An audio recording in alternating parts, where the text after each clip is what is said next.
The fever hit like every nerve in his body shorting out at once. Hanul's hands clawed at the sheets, his body curling inward as another wave of heat tore through him, white-hot and merciless. His skin was slick with sweat, his scent, green fig and rainwater that had grown so faint over the past year it barely registered anymore, was now pouring off him in desperate waves, flooding the apartment with the unmistakable signal of an omega. In full, uncontrolled heat, he fumbled for his phone, fingers shaking so badly it took 3 tries to unlock the screen. He called Garrett. 1 ring, 2, 3, voicemail. He called again. Voicemail. A text then. Letters swimming in front of his vision as the fever pushed past 102. Heat came early. Suppressants failed. Please come home. He watched the screen. Delivered.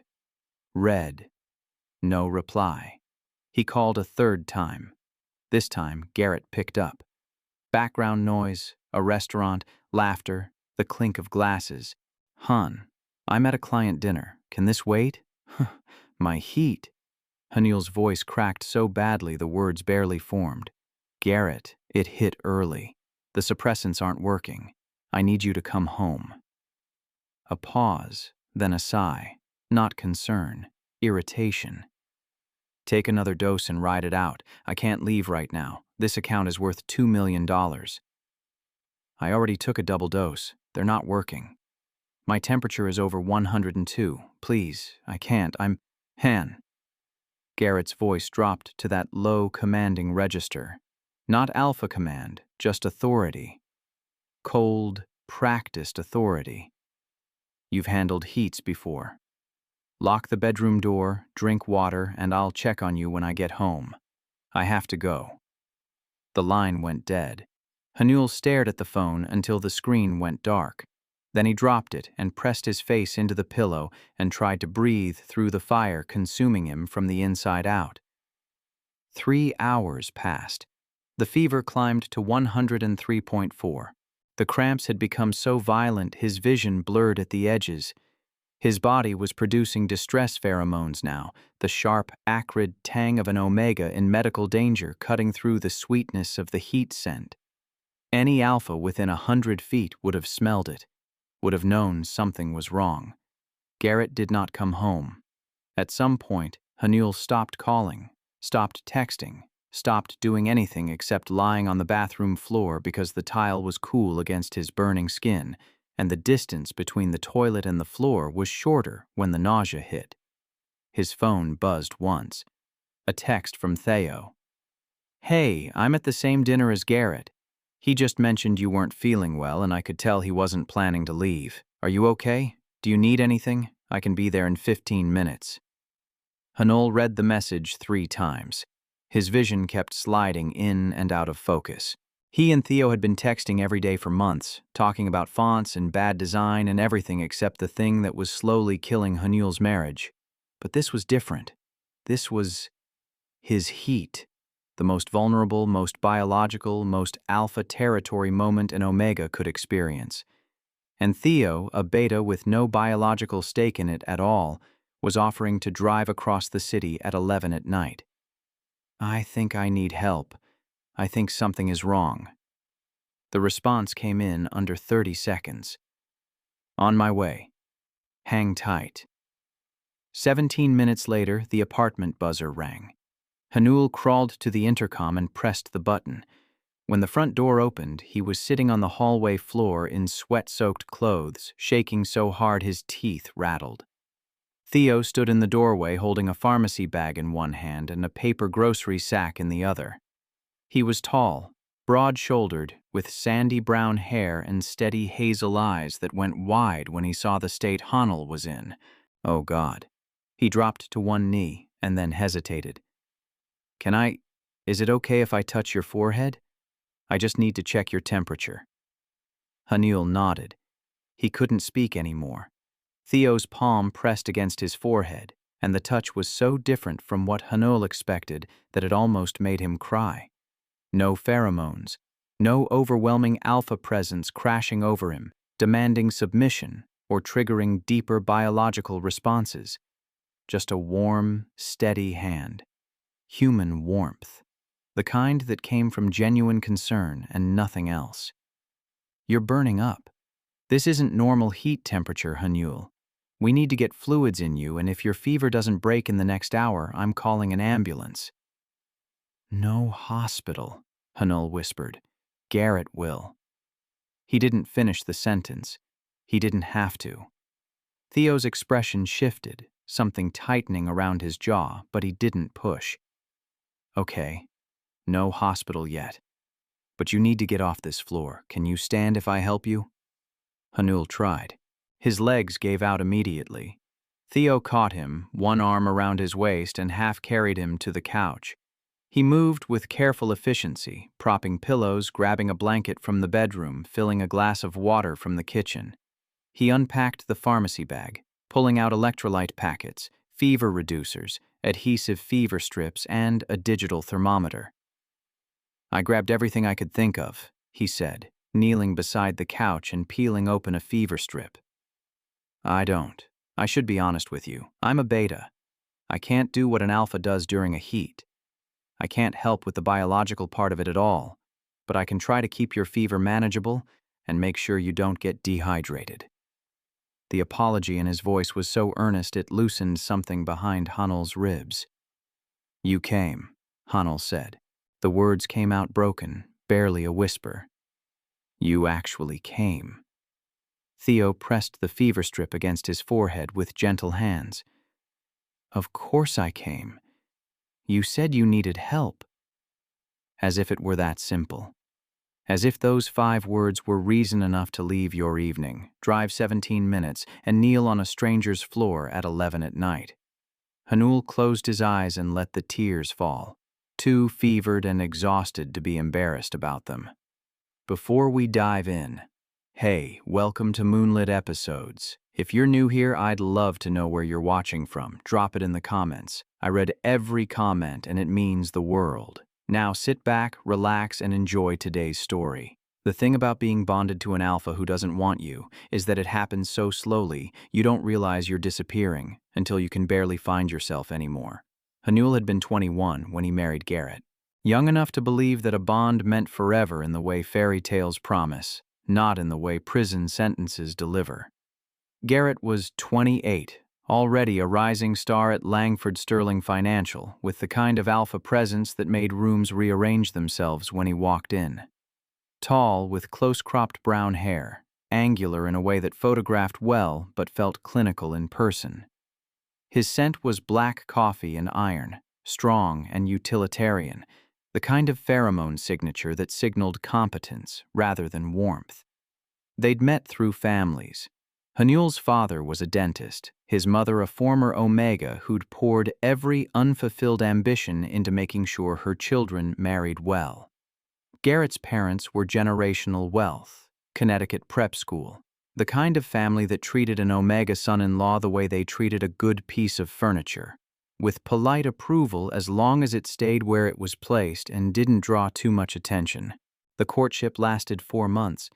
Garrett had been attentive during those 4 months, attentive enough. He'd taken Hanul to dinners, remembered his birthday, complimented the way he looked in a suit. It wasn't passionate. It wasn't the thunderbolt recognition of fated mates or the slow burn of deep compatibility, but it was steady. And Hanul's mother had cried happy tears at the engagement party, and his father had shaken Garrett's hand and said, "You're getting a good Omega. Take care of him." Garrett had nodded with the same expression he used when closing a deal. Confident, efficient, already thinking about the next thing. The wedding was beautiful. 400 guests, a reception at the Langham, a honeymoon in Santorini that Garrett cut short by 2 days because something came up at work. Hanul had told himself it was fine. That's what ambitious alphas did. They worked. They provided. The romance would come later when things settled down. Things never settled down. The first year was lonely but manageable. Garrett worked 12-hour days and traveled 2 weeks out of every month. Hanul had moved from his parents' home in Queens to Garrett's condo in Tribeca. A place so sleek and colorless it felt like occupying a showroom where nobody actually lived. He'd tried to make it feel like home, adding plants and warm throws and framed photographs of the two of them. Garrett never commented on any of it. Hanul had a degree in graphic design. He'd been freelancing before the wedding, building a small portfolio, taking on branding projects for local businesses. After the marriage, he'd planned to continue, but Garrett had been quietly resistant. Not outright forbidding, never that. Just a series of small comments that accumulated like snow. "You don't need to work, Han. I make more than enough. Are you sure that client is worth the stress? You seem tired. I'd rather you focused on the apartment. It still doesn't feel finished." One by one, the projects dried up. Hanul stopped reaching out to clients, stopped updating his portfolio, stopped thinking of himself as someone who made things. Instead, he became someone who waited. Waited for Garrett to come home, waited for Garrett to notice the dinner he'd cooked, waited for Garrett to touch him with something other than the perfunctory scenting that bonded alphas performed out of biological obligation. A quick brush of wrist against neck in the morning, mechanical as brushing teeth. By the second year, Hanul had started taking higher doses of suppressants, not because his heats were unmanageable, but because Garrett's response to them had become so clinical it made Hanul feel like a medical problem rather than a mate. Garrett would come home during Hanul's heats with the resigned air of someone fulfilling a contractual duty. He'd stay for the minimum time required to ease the worst of the biological symptoms, then retreat to his home office. No tenderness, no aftercare, no murmured reassurances while the bond hummed between them. Just efficient management of a biological inconvenience. Hanul's scent started fading around the same time. A bonded omega's scent was supposed to be rich and settled, a warm signal of contentment and security. His green fig and rainwater had grown thinner, more transparent, until he had to deliberately concentrate to project it at all. His doctor said it was stress-related, prescribed better suppressants, suggested he talk to someone. Hanul had nodded and filled the prescription and not made the therapy appointment. The third year was when he stopped recognizing himself. He'd always been quiet, but he'd been the kind of quiet that held depth. A reader, a thinker, someone who noticed details and stored them away to use in his designs. Someone who could sit in a cafe for hours, sketching logos and watching people, content in his own company. That version of Hanul had been replaced by someone who spent 12 hours a day in an apartment that didn't feel like his, cycling between the couch and the kitchen and the window overlooking a city that moved without him. He stopped calling friends, stopped answering texts. His mother called every Sunday and Hanul performed the role of Happy Omega, reciting the script his mother wanted to hear. Garrett is doing well at work. The apartment is lovely. We're thinking about redecorating the guest room. No, we haven't talked about children yet, but soon. Everything is fine. Everything was not fine. Everything was so far from fine that Hanul had started having days where he couldn't get out of bed at all. Days where the weight on his chest was so heavy it felt physical, like gravity had doubled overnight and was pressing him flat. He'd lie there and watch the light move across the ceiling and feel absolutely nothing except a faint, persistent wish that the light would stop moving altogether. He knew the word for what was happening to him. Depression. He knew it the way you know the name of a country you've never visited. Abstractly. At a distance. Knowing the word didn't make it easier to feel the thing itself, which was less like sadness and more like slowly being erased. Garrett didn't notice. Or if he noticed, he interpreted it as something else. Hanul was being dramatic. Hanul needed a hobby. Hanul should consider volunteering somewhere. It would give him a sense of purpose. "Maybe you should start running," Garrett had said one evening, looking up from his laptop briefly. "Exercise is good for mood. You've been looking a little." He'd trailed off. Hanul had waited for the end of the sentence the way a patient waits for test results. "A little what?" "Tired," Garrett had said carefully. "You've been looking tired." What Garrett had meant was that Hanul had gained weight. What Garrett had meant was that his omega didn't look the way an omega was supposed to look: polished, bright-eyed, radiating the kind of contented glow that made other alphas jealous. Garrett didn't want a partner. He wanted a display piece, and the display piece was malfunctioning. Hanul had started running the next day. Not because Garrett asked him to, but because the alternative was admitting out loud that he was drowning, and he wasn't ready for that yet. The company dinners were the worst part. Langford Sterling Financial held quarterly events for senior staff and their partners. Elegant affairs at upscale restaurants, the kind where courses arrived on white plates with geometric precision, and the wine list was thicker than most novels. Hanul attended everyone because Garrett expected him to, and spent the evenings perfecting the art of being present without existing. He'd stand at Garrett's side in the suit Garrett had chosen for him, adjusting his glasses out of habit, smile when addressed, laugh at the right moments, project just enough omega warmth to reflect well on his alpha without drawing independent attention. He'd learned which partners' names to remember, which topics were safe, which jokes to pretend were funny. He'd learned to read Garrett's micro-expressions, the slight tightening around his eyes that meant Hanul had said something too loud, or too honest, or too much like a person with his own opinions. It was at the third-year holiday party that he first really noticed Theo. Theo worked in IT at the firm. He wasn't senior staff, but his last name was Langford, the same as the firm's founding family, though he was a distant cousin without the social status that came with the main branch. He'd built his own career in cybersecurity, earned well, lived comfortably on his own terms. He attended the events because refusing would have been more conspicuous than showing up, and he always seemed slightly uncomfortable in his suit, like it had been tailored for someone more interested in being seen. Hanul noticed him because Theo was the only person at the entire party who wasn't performing. Everyone else was working the room, angling for promotions, comparing bonuses, deploying pheromones like strategic weapons.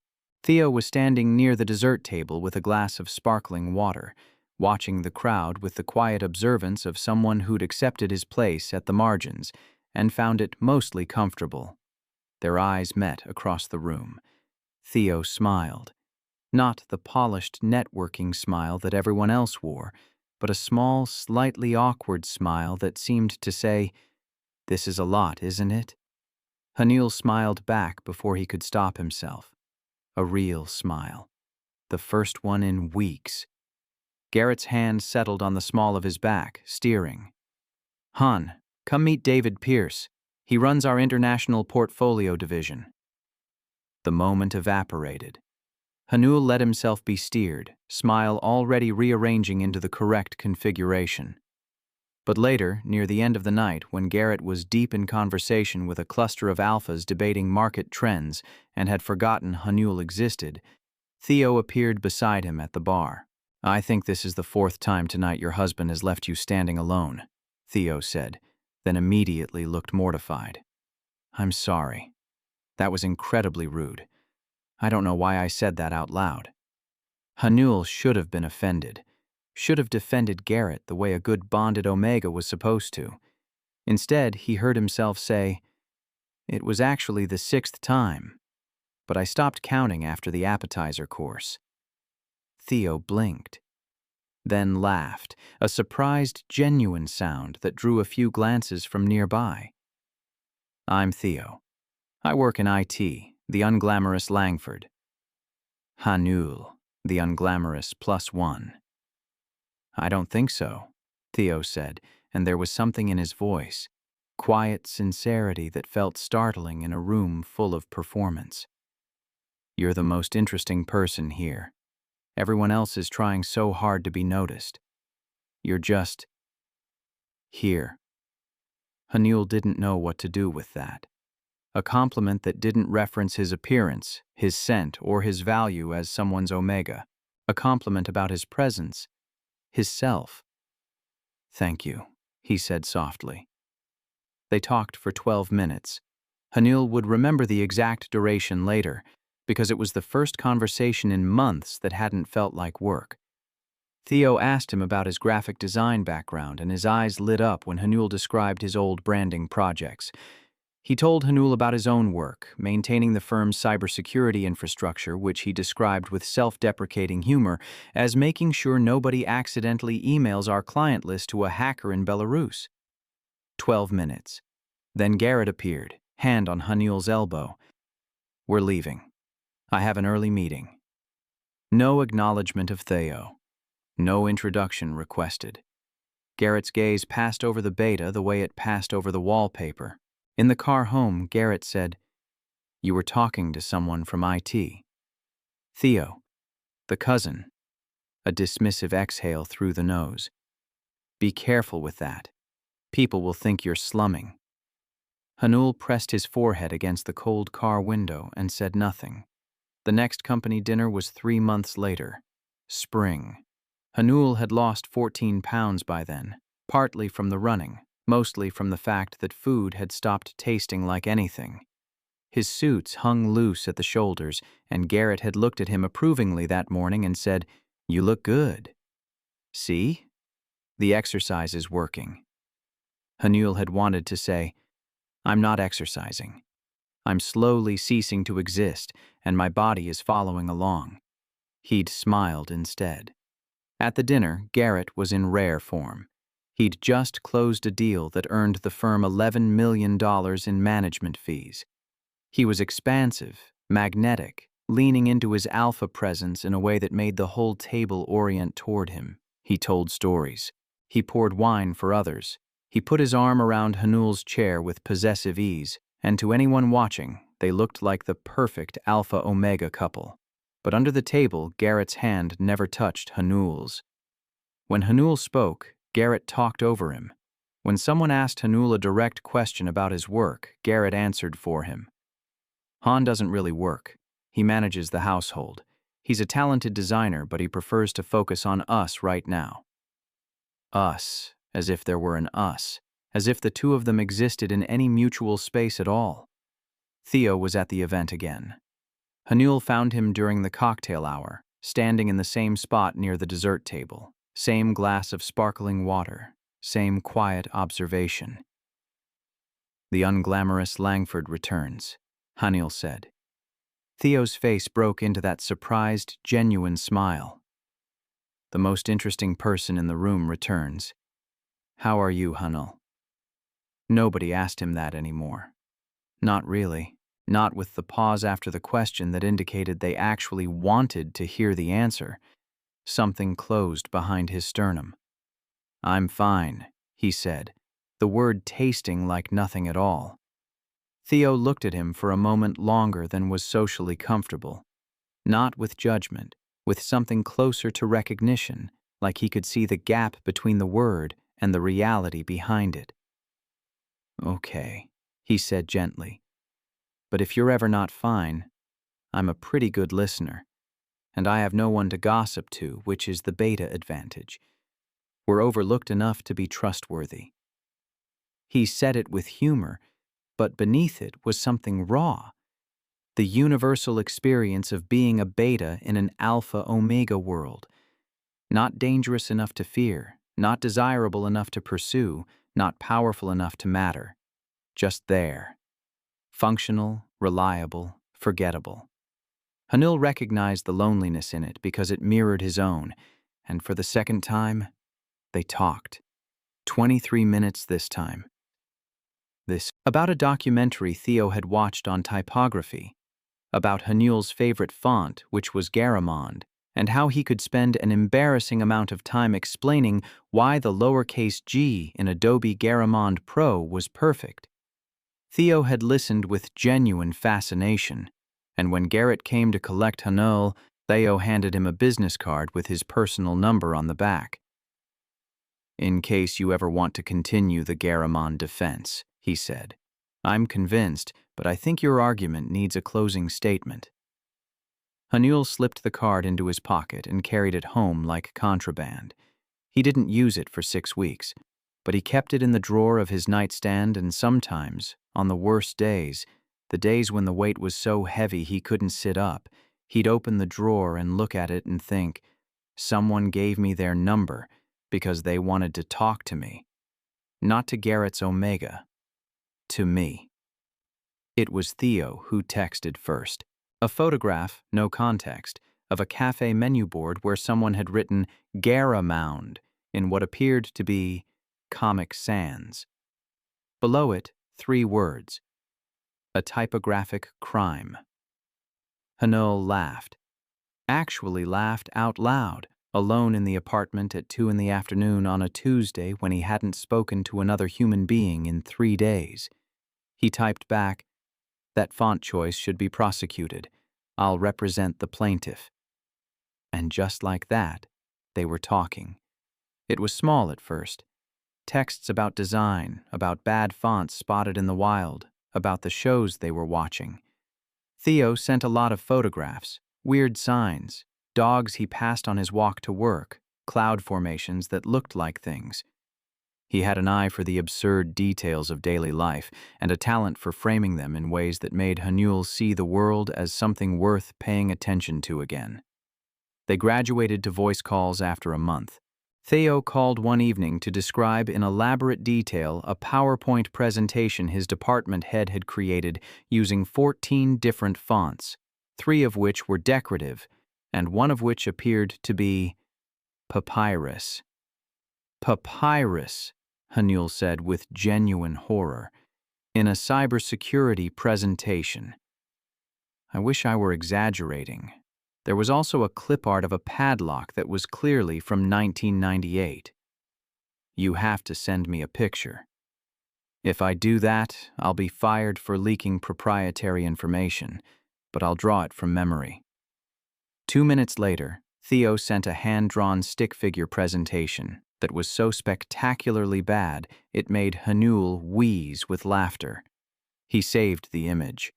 He saved all of Theo's images, a growing collection of small, silly moments that were slowly filling the blank space inside him with something that felt dangerously close to color. He didn't tell Garrett about any of it, not because it was a secret exactly, but because the idea of Garrett knowing felt like handing something fragile to someone with careless hands. Garrett would have reduced it, would have raised an eyebrow and said, "You're texting the IT cousin?" And the dismissal in his voice would have contaminated something that, for the first time in years, felt purely Hanul's own. 3 months into their friendship, Theo invited Hanul to a design exhibit at the Brooklyn Museum, a retrospective on mid-century Japanese graphic design. He'd seen an ad for it and thought of Hanul, which was such a simple, thoughtful gesture that Hanul had to set his phone down and breathe through the tightness in his chest. "I'd love to," he'd typed back, and meant it more than he'd meant anything in a long time. They spent 4 hours at the exhibit. Hanul talked more than he had in months, his voice gaining texture and confidence as he explained the influence of calligraphy on modernist poster design, the tension between negative space and bold typography, the way certain designers used asymmetry to create movement. Theo listened with his whole body, leaning in, asking follow-up questions that proved he was actually processing what Hanul was saying, not just waiting for his turn to speak. At one point, standing in front of a poster from 1962, Theo said quietly, "You light up when you talk about this stuff. Did you know that?" Hanul's throat closed. "Sorry," Theo added quickly. "That was?" "No." Hanul shook his head. No one said anything like that to me in a long time." A beat of silence. Theo's expression was careful, gentle. "Well, it's true. You should talk about the things you love more often. You're extraordinary when you do." They got coffee afterward, sat in a window booth at a small place in Prospect Heights and talked until the afternoon light turned amber. Theo told Hanul about growing up as a beta in the Langford family, surrounded by alphas who treated him like a genetic hiccup. "The main branch has produced alphas for 4 generations, he said, stirring his coffee. "I was supposed to be one. My parents spent my entire adolescence waiting for a presentation that never came. When the doctors finally confirmed beta at 16, my father looked at me like I'd failed a test I didn't know I was taking. So I stopped waiting for their approval and built my own life. Got my degrees, landed a career that pays well, bought my own place, None of it impressed them because it wasn't alpha success, it was just beta competence. That's awful, Hanul said. It's just the world we live in. Theo shrugged, but the hurt was there, layered beneath the practiced nonchalance. Betas are the background characters. We don't have heats to make us vulnerable or ruts to make us powerful. We don't bond. We don't produce pheromones that mean anything. We're just people. You say that like it's a disadvantage. Isn't it? Hanul looked at him across the table. At this man who had no biological imperative to care about anyone, who couldn't scent distress or be compelled by pheromone compatibility, who had no evolutionary shortcut to connection, and who had still shown up at his door in the middle of the night with medicine, and no expectation of anything in return. No, Hanul said. I don't think it is. Something shifted between them after the museum. The texts became more frequent, the calls longer. Theo started checking in every morning, a simple, "How's today?" that Hanul answered honestly more often than not. On bad days, when the weight was worst, he'd type "heavy," and Theo would know what it meant and respond not with solutions or motivational platitudes, but with quiet companionship. A voice message describing his walk to work, a photo of a pigeon doing something absurd, a link to an article about a designer Hanul had mentioned once, weeks ago. He remembered. That was the thing that kept catching Hanul off guard. Theo remembered the small things, the name of Hanul's childhood dog, the neighborhood in Queens where he grew up, the fact that he preferred his coffee with oat milk and one sugar. These details, offered once in passing conversation, were catalogued and returned at moments that made Hanul feel seen in a way that was almost unbearable after years of invisibility. And that was where the cruelty lived, because the more alive Theo made him feel, the more violently his body punished him for it. The bond didn't know about loneliness. The bond didn't know about closed bedroom doors, or dinners eaten alone, or the slow erosion of a person who was never touched with intention. The bond only knew its alpha, and its alpha was Garrett. And every hour Hanul spent with someone who wasn't Garrett was an hour his biology registered as betrayal. It started small. A dull ache at the base of his skull after a long phone call with Theo, like the beginning of a migraine that never fully arrived. A tightness in his chest when he laughed too hard at one of Theo's photographs and caught himself thinking, "I wish you were the one I came home to." The bond would flare in response, a hot pulse of correction, flooding him with Garrett's pheromone signature from memory. Black coffee and iron filling his senses like a reminder, like a leash being yanked. The worst part was what happened when he got home. He'd come back from a coffee with Theo, buzzing with the unfamiliar energy of being listened to, of being asked real questions and given the space to answer them honestly, and the moment he walked through the apartment door and hit the wall of Garrett's residual scent, his body would betray him completely. His shoulders would drop, his pulse would slow. The tension he hadn't even realized he was carrying would drain out of him, as the bond locked onto the alpha pheromones saturating their shared space and said, "Here, this, home, stay." And Hanul would stand in the entryway of an apartment where he was miserable, breathing in the scent of a man who barely looked at him, and feel his body go warm and pliant and calm. Feel his omega instincts settle into something dangerously close to contentment. Feel the fight leak out of him like air from a punctured tire. It made him sick. Not metaphorically, physically sick, because the dissonance between what his mind knew and what his body demanded was tearing him apart from the inside. He'd stand at the kitchen sink after these episodes, gripping the edge of the counter, and try to reconcile the man who made him feel like a person with the scent that made him feel like property. Both were real. Both had power over him, and they were pulling in opposite directions. One evening after a particularly long call with Theo, Hanul hung up and found Garrett standing in the hallway watching him. He hadn't heard the front door open, didn't know how long Garrett had been there or how much he'd heard. But Garrett's scent had shifted, a territorial edge bleeding into the black coffee, something possessive that his body responded to before his brain could intervene. His neck tilted automatically, a fraction of an inch, exposing the bond mark. Submission. Instinctive and immediate and humiliating. Garrett noticed. Of course he noticed. He was an alpha, and that involuntary submission was exactly the biological signal he was designed to read. "Who were you talking to?" Garrett asked. His tone was casual, but the pheromones weren't. "A friend." "You've been talking to this friend a lot." "I'm allowed to have friends, Garrett." "You were laughing." Garrett said it like an accusation. Not because laughter was a crime, but because Garrett couldn't remember the last time Hanul had laughed like that with him. The realization flickered across his face, and he didn't like it. Didn't like that something he'd stopped noticing had apparently migrated to someone else's phone call.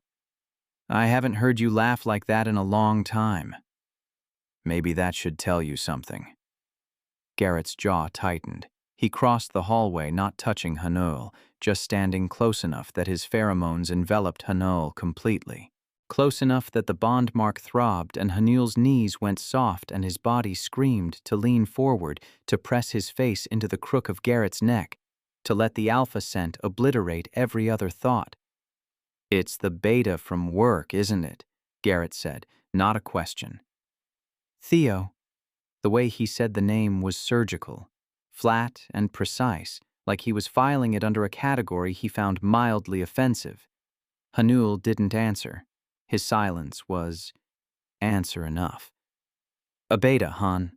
Something ugly moved beneath the surface of Garrett's composure.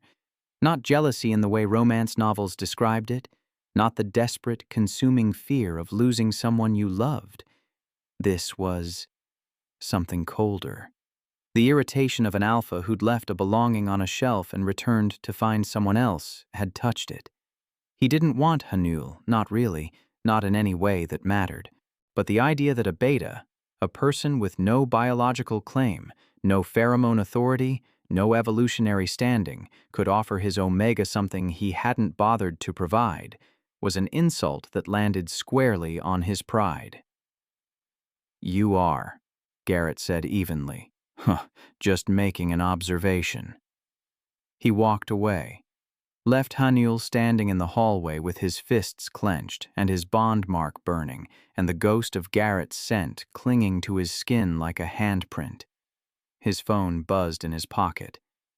Theo sending a picture of a street sign with a typo. "Pubic library. They really need a proofreader."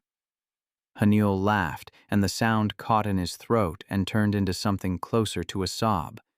Because the distance between the man who made him laugh and the man whose scent made him obedient was the exact width of everything that was wrong with his life. The fourth company dinner arrived in early autumn. Hanul dressed in a charcoal suit that he'd chosen himself this time, ignoring the navy one Garrett had laid out on the bed. A small rebellion. Garrett didn't notice. At the dinner, Garrett was on his phone for most of the appetizer course. He'd barely looked at Hanul since they arrived, deploying him at his side like a prop and then forgetting he was there.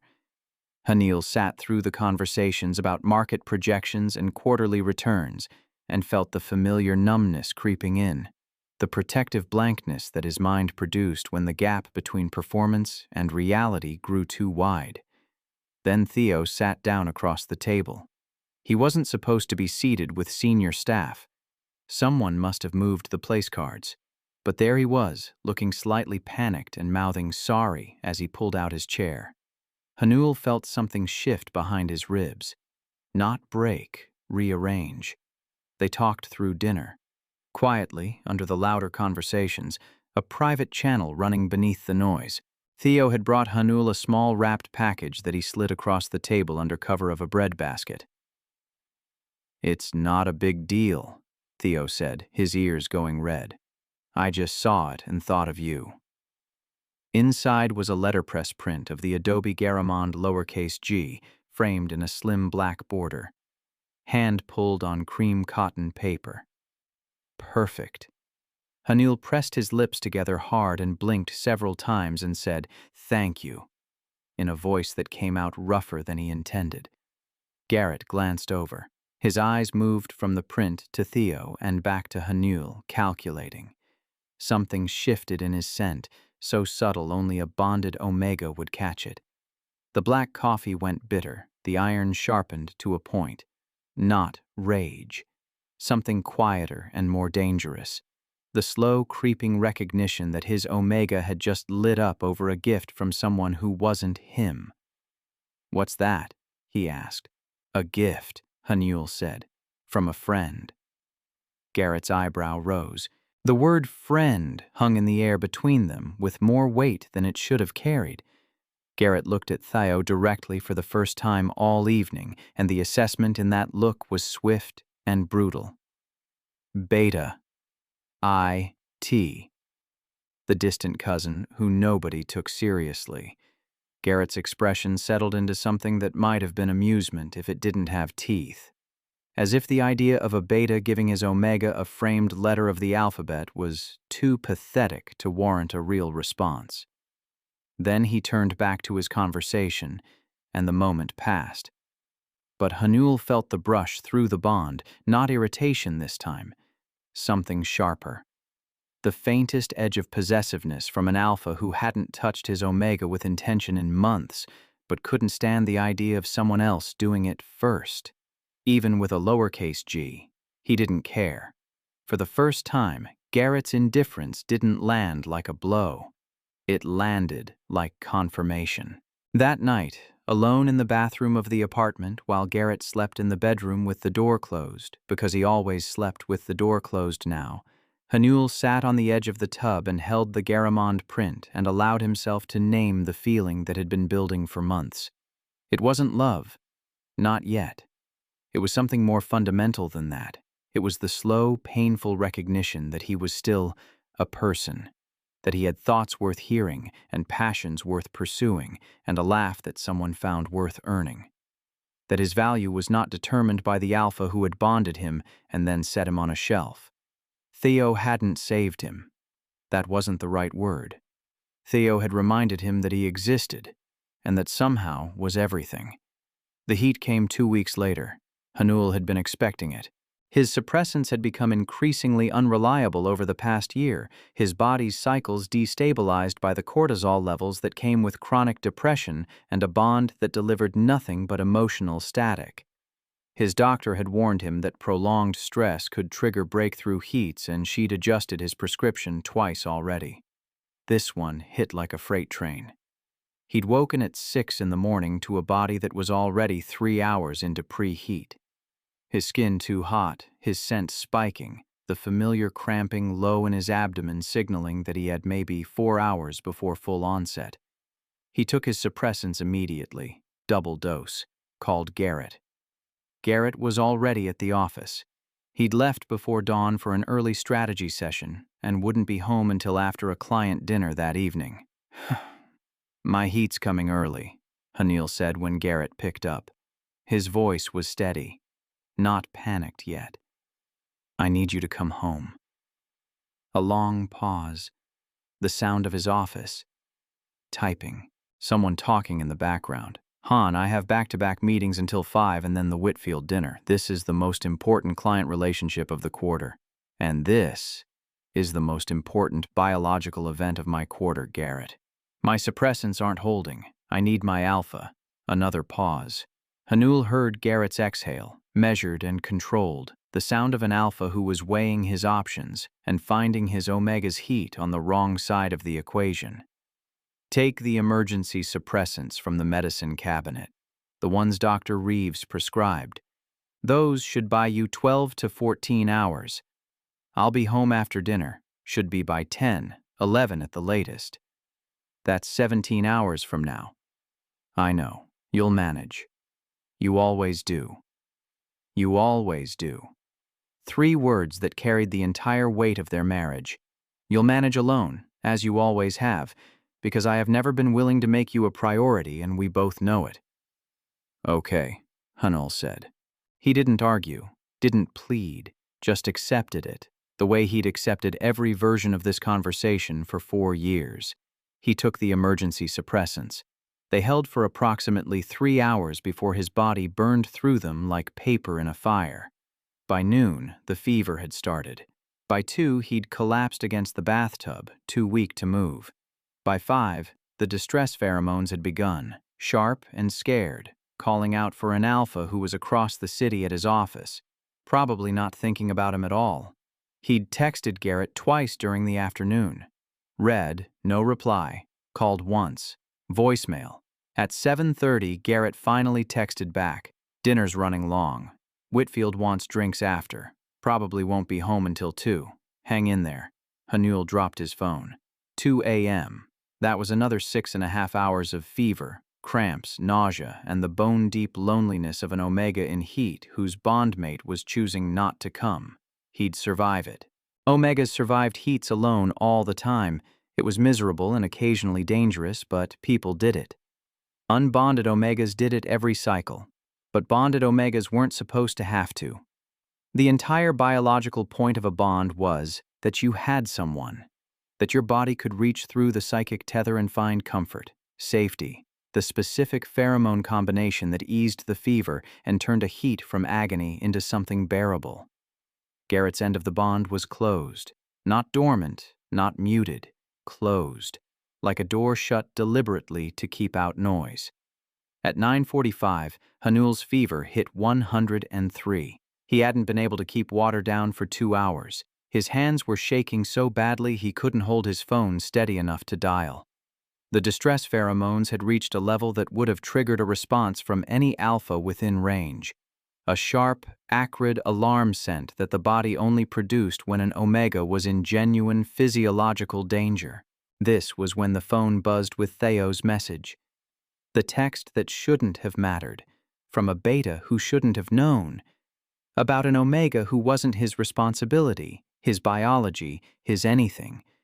But the 17 minutes between "on my way" and the buzz of the apartment intercom became, in Hanul's memory, the dividing line between before and after, the exact point where one life ended and another began. Theo stayed all night. He sat on the floor beside the couch where Hanul lay shaking and fevered, and he did everything wrong by alpha-omega biological standards, and everything right by every other metric that mattered. He couldn't produce calming pheromones. He couldn't trigger the hormonal cascade that would ease the heat. He couldn't scent Hanul into submission the way an alpha's presence naturally could.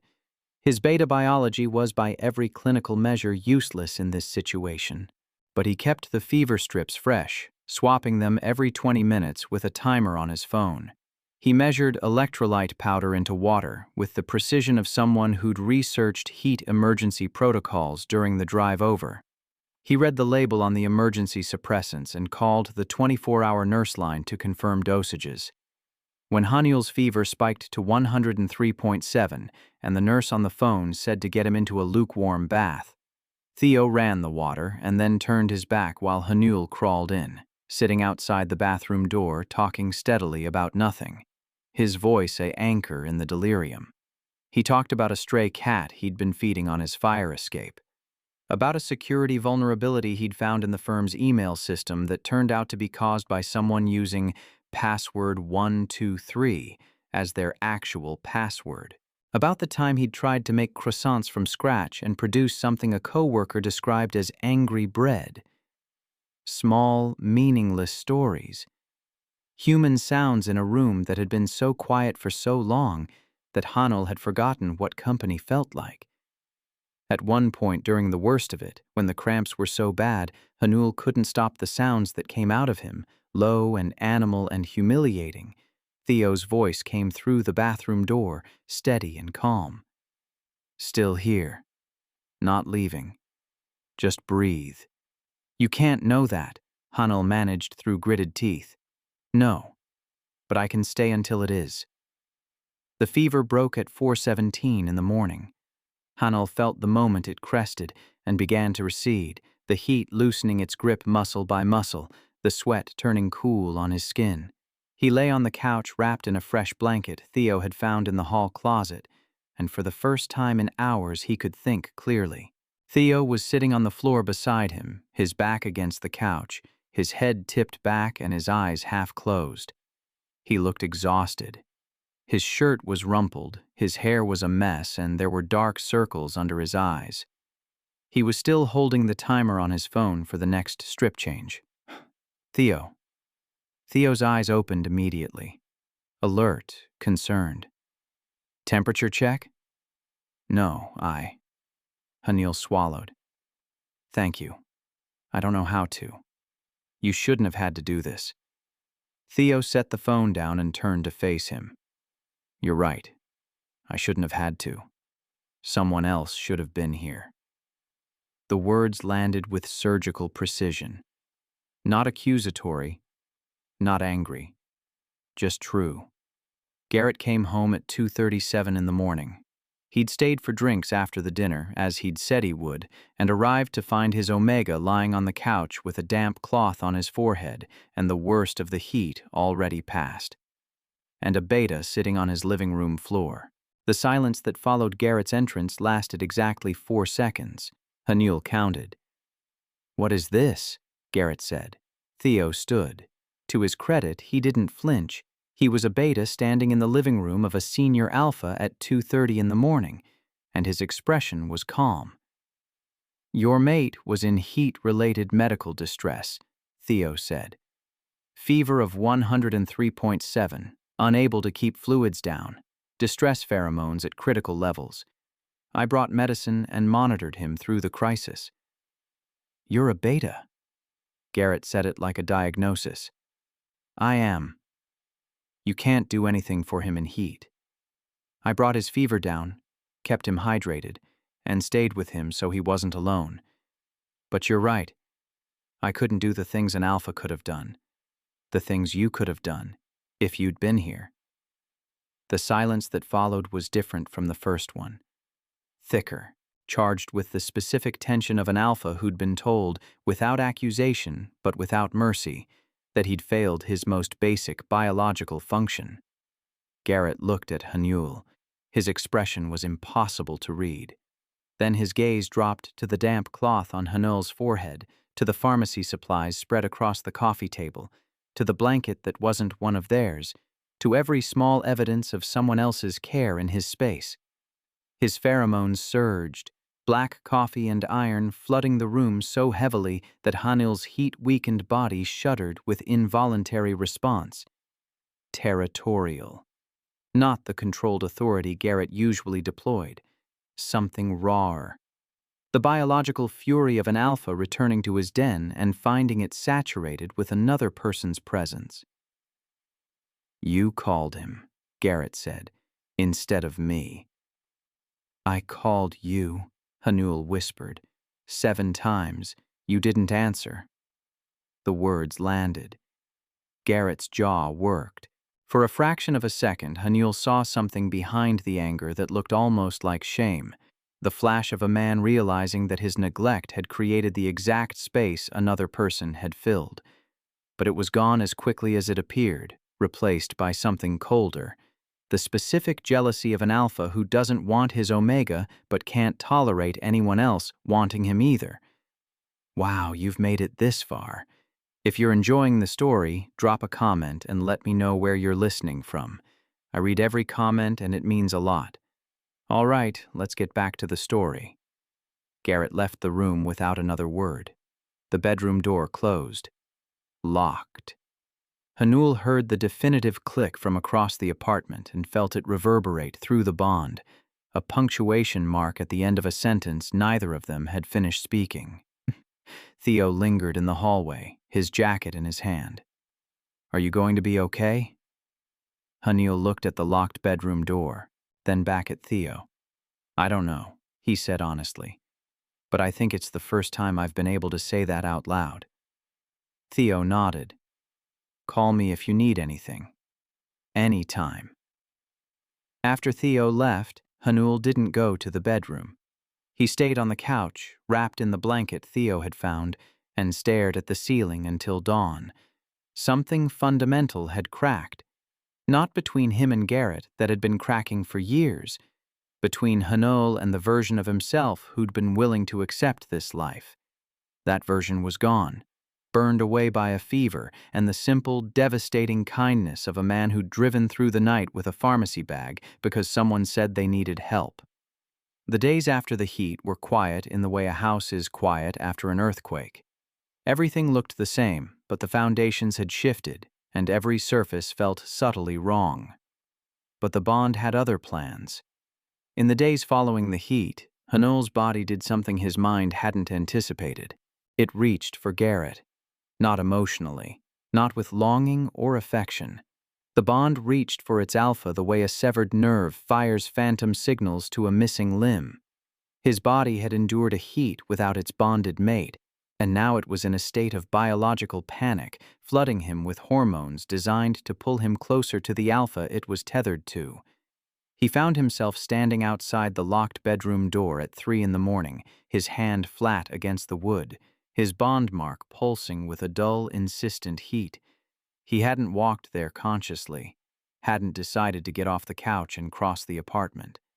His body had simply done it, drawn by the faint trace of black coffee and iron seeping through the gap under the door.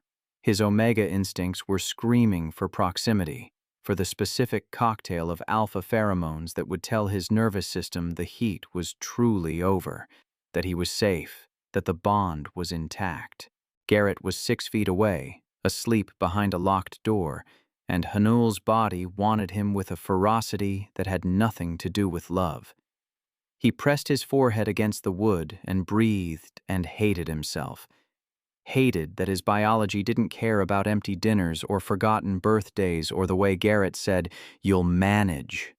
Like he was talking to a minor scheduling conflict. His body didn't have access to those memories. His body only knew the bond, and the bond said alpha, and alpha meant Garrett, and that was the end of the conversation.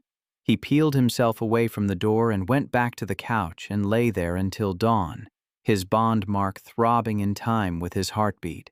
The pattern continued for weeks. The closer Hanul got to Theo, the harder his biology pushed back.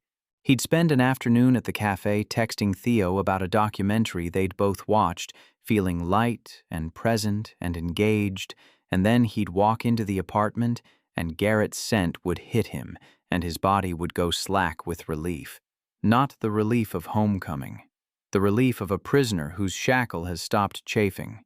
His body didn't know the difference, and it didn't care to learn. Theo noticed something was wrong. He was observant in the quiet, cataloging way that betas developed when no one paid attention to them, learning to read the room because the room never read them back. He noticed the way Hanul sometimes went rigid mid-sentence, his eyes going distant, one hand drifting unconsciously to the back of his neck where the bond mark sat. He noticed the way Hanul's scent would thin out after weekends, growing faint and transparent in a way that had nothing to do with suppressants and everything to do with spending 2 days in Garrett's orbit. One afternoon at the cafe, mid-conversation about a client project, Hanul stopped talking. Just stopped. His hand went to his neck and his eyes went glassy and his whole body leaned slightly east toward Tribeca, toward the apartment, toward Garrett. It lasted maybe 5 seconds. Then he blinked and came back and tried to pick up his sentence where he'd left off. "That happens a lot," Theo said quietly. Hanul looked at him. "What does?" "You leave. Mid-sentence, sometimes mid-word. You just go somewhere, and when you come back you look like you've been caught doing something wrong." The silence between them was thick. Hanul stared at his coffee. "It's the bond," he said finally. "It pulls. I don't control it. My body wants to be near him even when the rest of me doesn't." He watched Theo absorb this, watched something move across his face that was carefully managed but not quite hidden. Understanding, yes, but underneath it, something else, something that looked like a door being quietly closed. "That must be exhausting," Theo said. "It is. Does it ever? When you're with me? Does it pull harder?" The question was so precisely aimed that Hanul understood immediately what Theo was really asking. Does being around me make it worse? Am I making this harder for you? Should I step back? Yes, Hanul said, because he owed Theo the truth. The more time I spend with you, the more my body punishes me afterward. Like a correction. Like the bond is saying I'm going the wrong direction. Theo's hands wrapped around his mug. He didn't look up for a long time. And what does your mind say? He asked. My mind says the bond is wrong. My mind says you're the only person who's asked me a real question in 3 years. Theo nodded once. Then he looked up, and his expression was steady, despite the hurt that Hanul could see pulsing underneath it. Then I'm not going anywhere. Your bond can be as angry as it wants. It cost him something to say that. Hanul could see the price of it in the set of his jaw, in the way his fingers tightened around the mug. Because Theo wasn't just volunteering to be a friend to someone in a bad marriage. He was volunteering to care about someone whose body would always, on some fundamental level, belong to another man. A man Theo couldn't compete with biologically. A man whose scent alone could undo in seconds what Theo spent hours building through words and patience and showing up. That was the thing nobody talked about when they discussed betas in the ABO hierarchy.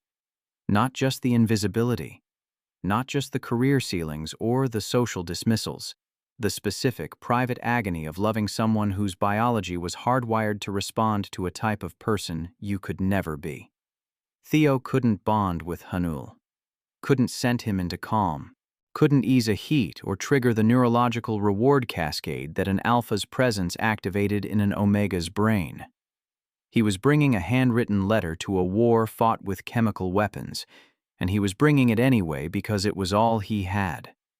Garrett didn't mention the incident at home, didn't bring up Theo's name or the fact that his omega had called a beta for help during a heat, didn't apologize for not coming home. He returned to his routine with the smooth efficiency of someone who had already filed the event under resolved and moved on. But at the office, it was a different story.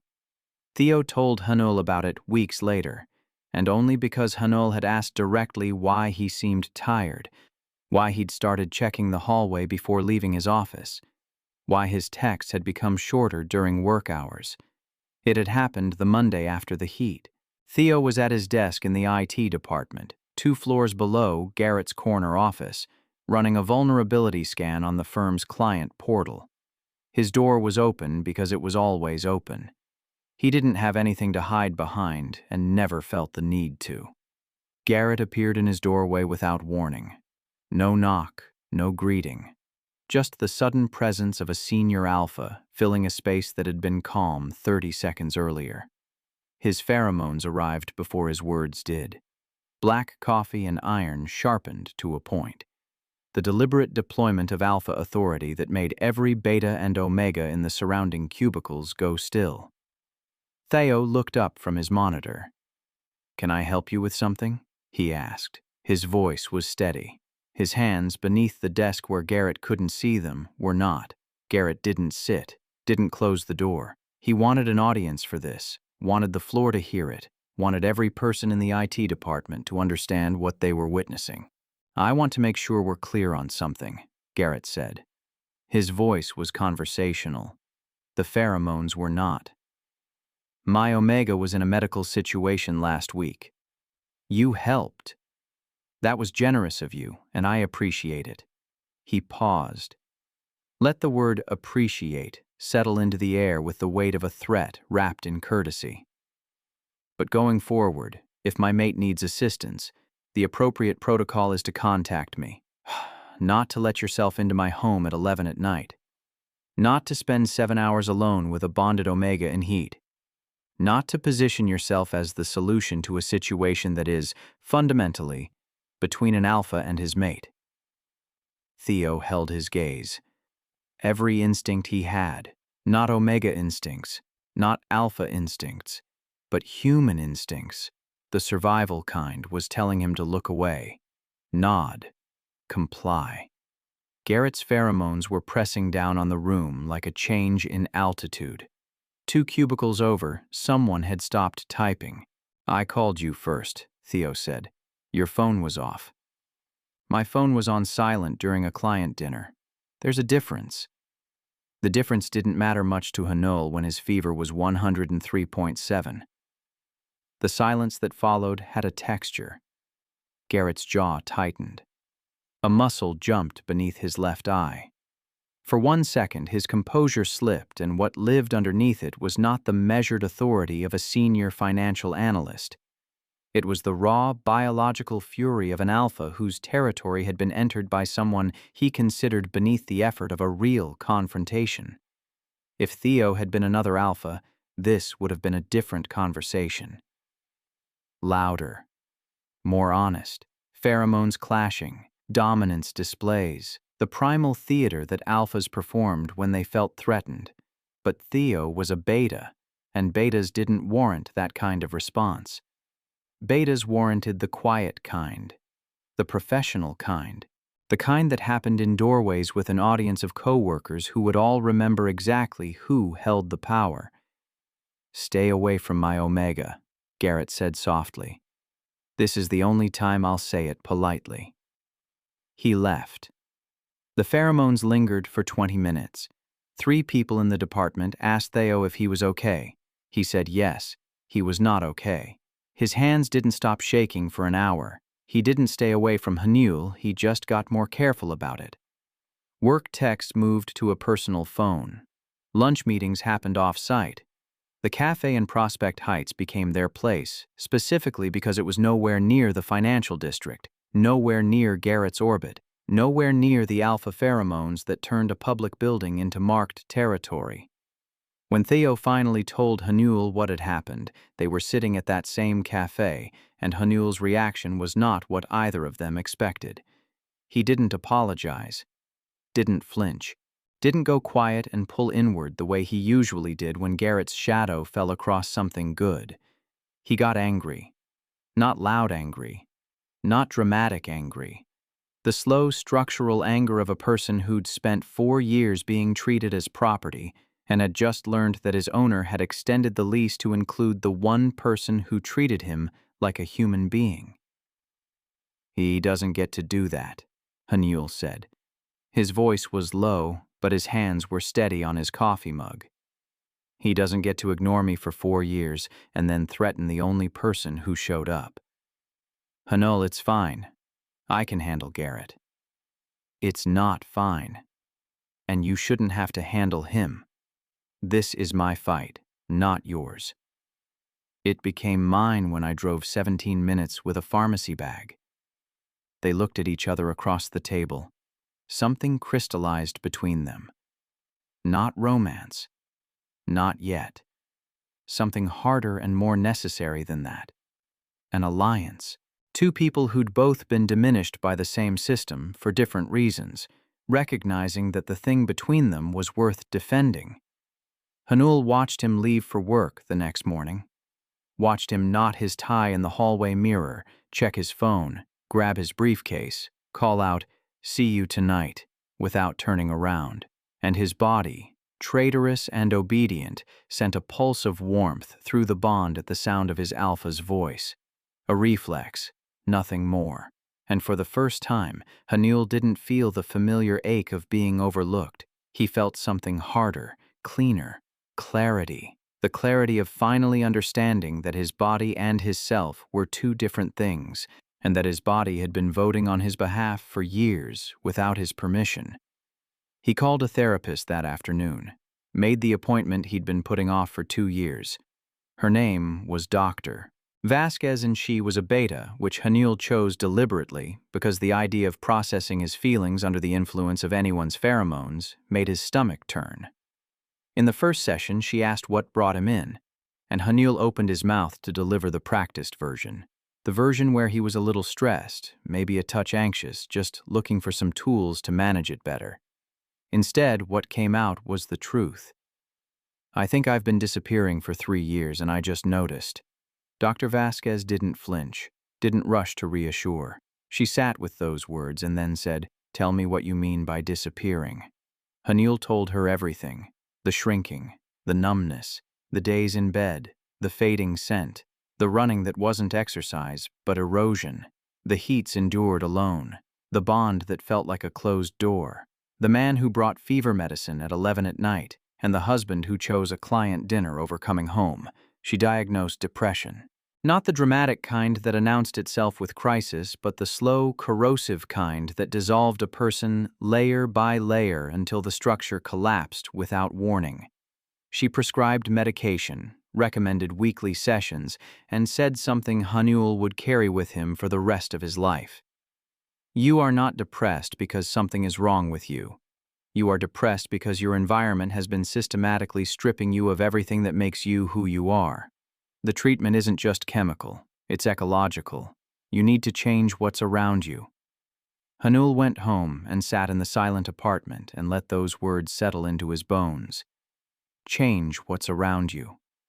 He started small, reopened his design software, stared at the blank screen for 20 minutes, and then closed it. Tried again the next day. Stared for 15 minutes. Closed it. On the third day, he opened it and sketched a logo for a fictional coffee shop and stared at it, and realized it was terrible. And didn't care because the act of making something, anything, had made him feel more alive than he had in months. He sent the sketch to Theo. My first design in 2 years. It's awful. Theo's reply came in 3 minutes. It's a starting point. Show me the next one too. He did. And the one after that? And the one after that. Theo became his unwitting creative director, offering feedback that was enthusiastic without being dishonest and critical without being cruel. The kerning on this one is making my eye twitch, he'd say, and Hanul would fix it and feel the satisfaction of solving a problem that had nothing to do with managing an alpha's expectations. Slowly, over weeks, the designs improved. And so did Hanul. He gained weight back, though not much. His scent thickened slightly, the green fig note strengthening from a whisper to something almost audible.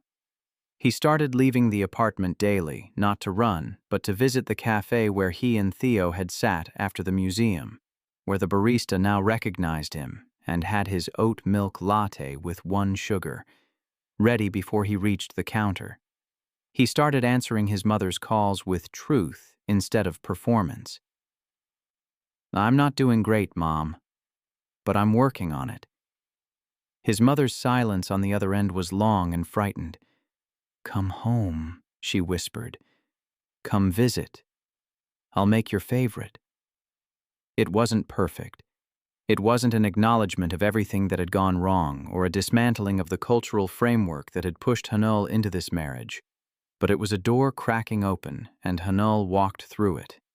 He visited his parents on a Saturday, ate his mother's spicy stew at the kitchen table and cried into the steam rising off the pot, and his mother sat beside him and rubbed his back and didn't say a single word about Garrett or bonds or what a good omega should do.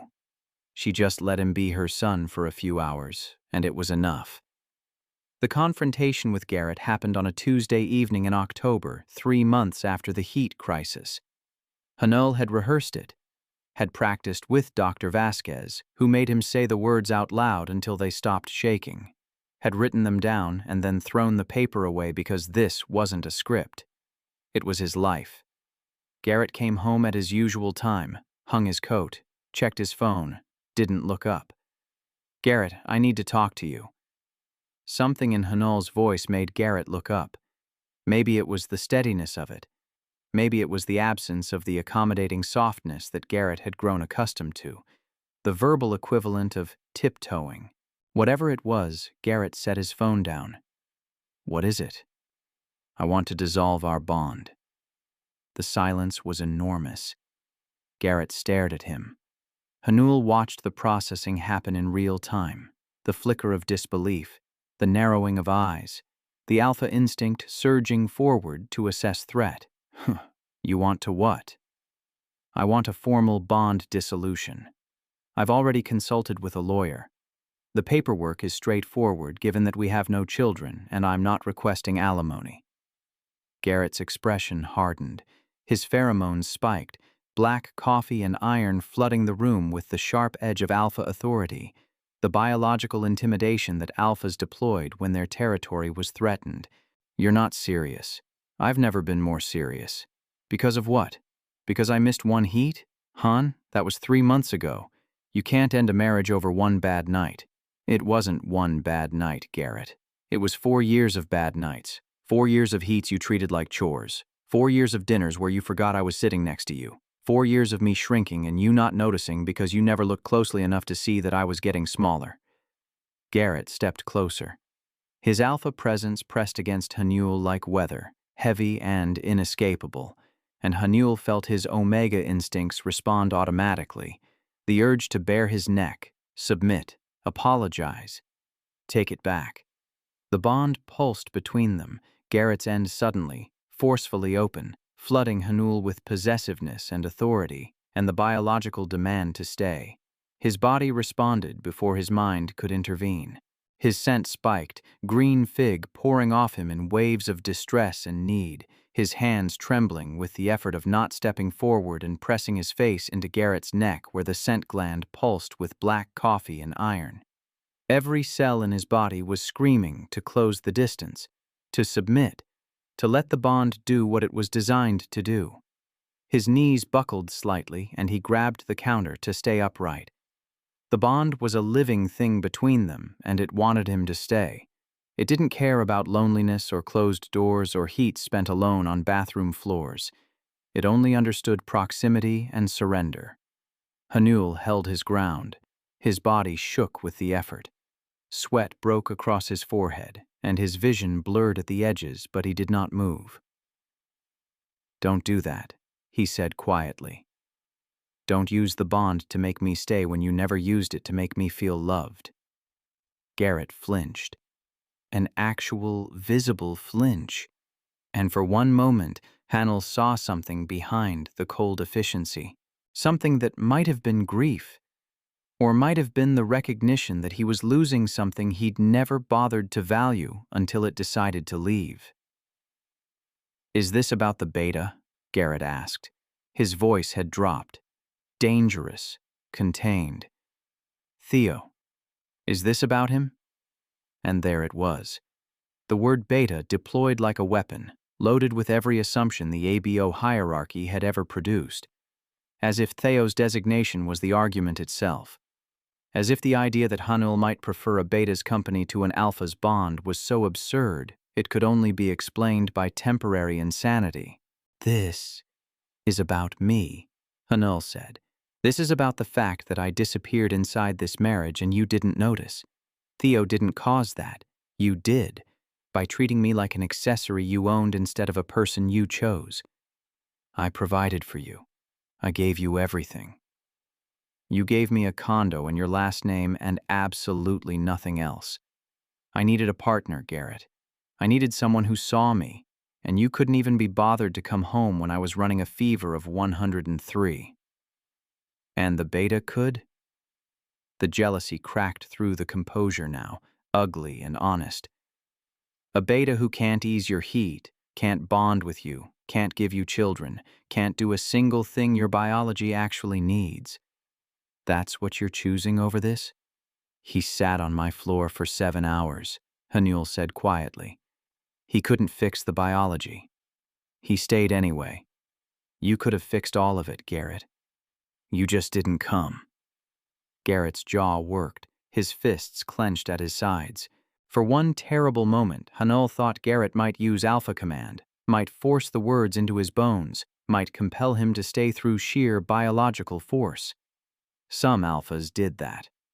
When their omegas tried to leave, when property refused to stay on the shelf, instead Garrett turned away and braced his hands on the kitchen counter and breathed. "If you leave me," he said to the counter, "people will talk. Your parents will be humiliated. My firm will view it as instability. A dissolved bond is a public failure, Han. For both of us. I know. And you're willing to accept that." I've been publicly performing a happy marriage for 4 years, Garrett. The failure isn't the dissolution. The failure was every day we pretended this was working. Garrett was quiet for a long time. When he turned back around, his expression had settled into something resigned. The deal was closing, and not in his favor, and Garrett was nothing if not a pragmatist. "I won't fight it," he said. "If this is what you want, it's what I need. There's a difference?" Hanil picked up the bag he'd packed that morning and slung it over his shoulder. "There is for me." Every step toward the door was a fight. The bond pulled at him like an undertow, his body screaming that he was walking away from his alpha, that he was violating the most fundamental biological contract an omega could make. By the time he reached the front door, his hands were shaking, and his scent was so thick with distress that the air tasted green. He gripped the door handle and his knuckles went white. Behind him, he could feel Garrett's presence like a gravitational field, could feel the bond straining to hold him in place. He turned the handle and walked through. Outside, the city that had moved without him for 4 years was still moving, indifferent and enormous and alive. He stood on the sidewalk with a single bag and no plan, and the first true breath of freedom pressing against his ribs like wings trying to open. He called Theo. "I left." A pause. "Talk to me." "I think so. I don't have anywhere to go tonight." "Yes, you do. Come over." Theo's apartment was the opposite of Garrett's condo, a spacious one-bedroom in Park Slope with exposed brick and tall windows, warm and personal, filled with books and tech equipment and the evidence of a life actively being lived. A cat named Pixel sat on the kitchen counter and regarded Hanul with feline indifference. The walls were lined with shelves, and on one shelf Hanul noticed a framed print, the Adobe Garamond lowercase g, a twin to the one Theo had given him. "You bought 2, Hanul said. Theo's ears went red. "I liked the font." Hanul slept on Theo's couch that night. In the morning, Theo made coffee and eggs and didn't ask any questions. He just set a mug in front of Hanul and said, "Take whatever time you need." The bond dissolution took 8 weeks. It was a bureaucratic process, clinical and detached.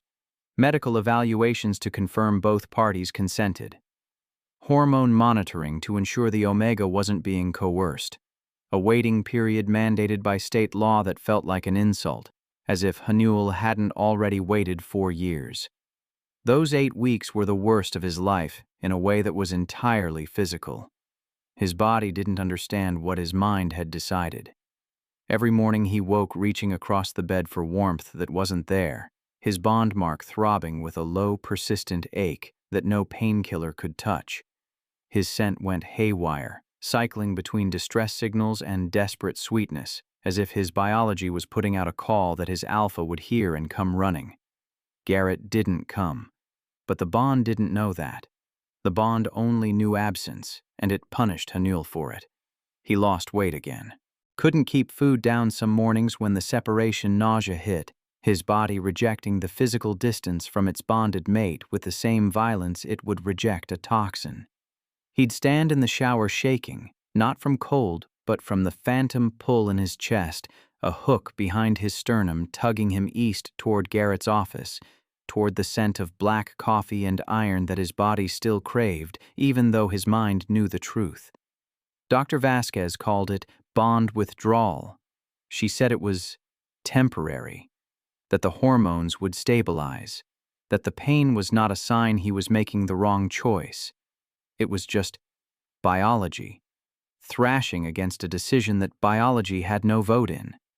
Some nights, Hanul lay on Theo's couch with his teeth clenched and his fists balled in the blanket, fighting the urge to call Garrett. Not because he missed him, not because he wanted to go back, but because the bond was a chain that had been welded into his nervous system 4 years ago, and cutting it was like cutting a live wire. The electricity didn't care who was right. It just wanted to flow. Theo sat with him through the worst nights. Couldn't feel the bond, couldn't understand it the way another omega or an alpha might have. But he stayed, brought ginger tea for the nausea, talked when Hanul needed distraction, sat in silence when he didn't, never once said, "Maybe you should go back." Never once treated the physical symptoms as evidence that Hanul still loved Garrett. He understood, even without the biology, that a body and a heart were two different things. But it was destroying him. Hanul could see it even through the fog of withdrawal. The worst moments were the ones Theo thought Hanul was too sick to notice. The times Hanul would murmur Garrett's name in his sleep, not with tenderness but with the mechanical repetition of a body calling for its biochemical match, and Theo would go very still on the other side of the room. The times Hanul's bond mark would flare and his whole body would orient toward the door, toward the direction of Garrett's apartment, and Theo would watch it happen with an expression that was perfectly composed and utterly gutted underneath. One night, at the peak of the withdrawal, Hanul's body went into what Dr. Vasquez had warned them about: bond-seeking. A physiological state where the omega's nervous system overrides conscious thought and drives the body toward its bonded alpha. Hanul had been lying on the couch, and then suddenly he was on his feet, moving toward the door, reaching for his shoes with hands that didn't feel like his own. His bond mark was on fire. Every cell screamed east. His scent had gone sharp and desperate, flooding the apartment with distress pheromones that a beta could barely detect, but that an alpha across the city might have caught on the wind. Theo stepped between him and the door. "Hanul, look at me." Hanul's eyes were glazed, his body was shaking, and his fingers were fumbling with his shoelaces, and every molecule in him was pulling toward a man he'd chosen to leave. "I know your body wants to go to him," Theo said, and his voice was steady but his hands were clenched at his sides. "But if you walk out that door right now, you'll wake up tomorrow in his apartment wondering how you got there, and then you'll have to leave all over again. Can you handle that twice?" The words cut through the fog. Hanul stopped, looked at Theo, really looked at him, standing between an omega in bond-seeking and the door, a beta with no pheromones, no biological authority, no evolutionary leverage at all, just his voice and his presence and the stubborn, painful choice to be here. Hanul sat down on the floor, and Theo sat down beside him. And they stayed like that, backs against the door, until the episode passed. Afterward, in the raw quiet, Hanul said, "I'm sorry. I'm so sorry you have to see this. Don't apologize for your biology." "I'm not apologizing for my biology. I'm apologizing because I know what it looks like when my body reaches for someone else while you're sitting right here." Theo was quiet for a long time. When he spoke, his voice was rougher than usual. "Yeah, it's not great.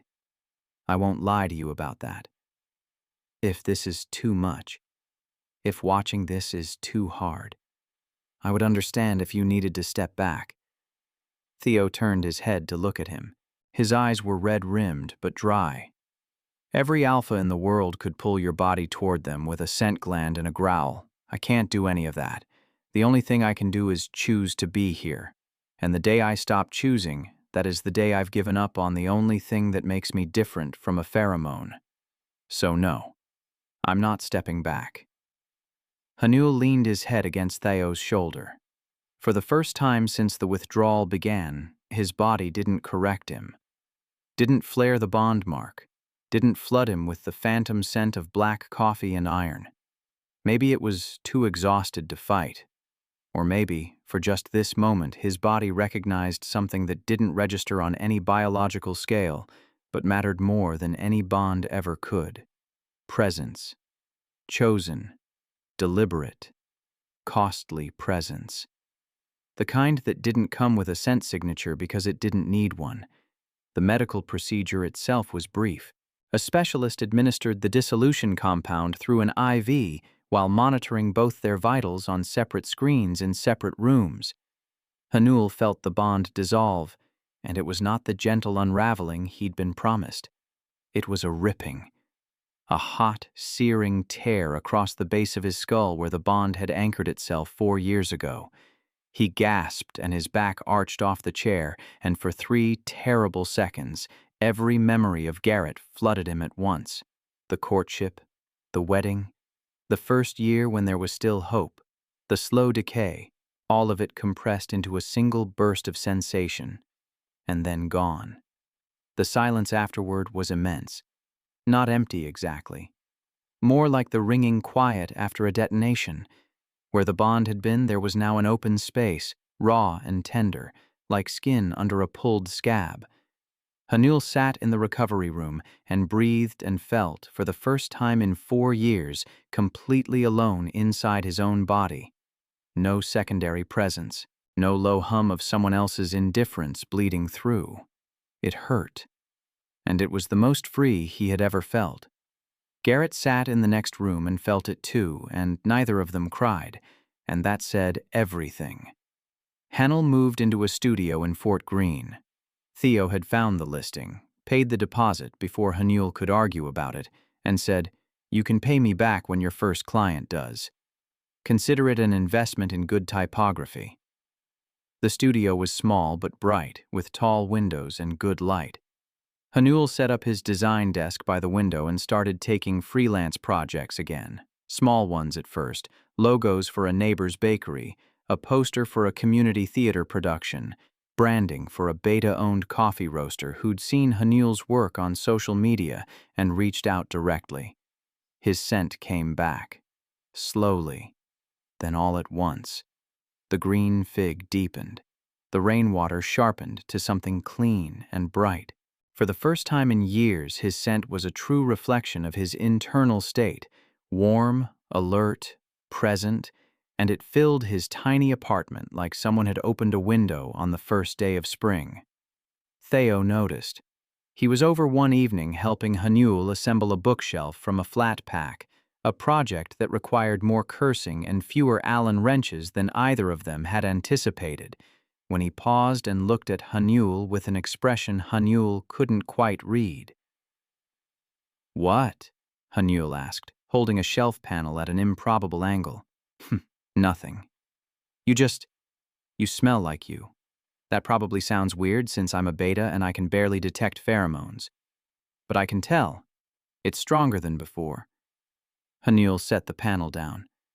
"It means I'm healthier. An omega's scent fades when they're depressed or in a failing bond.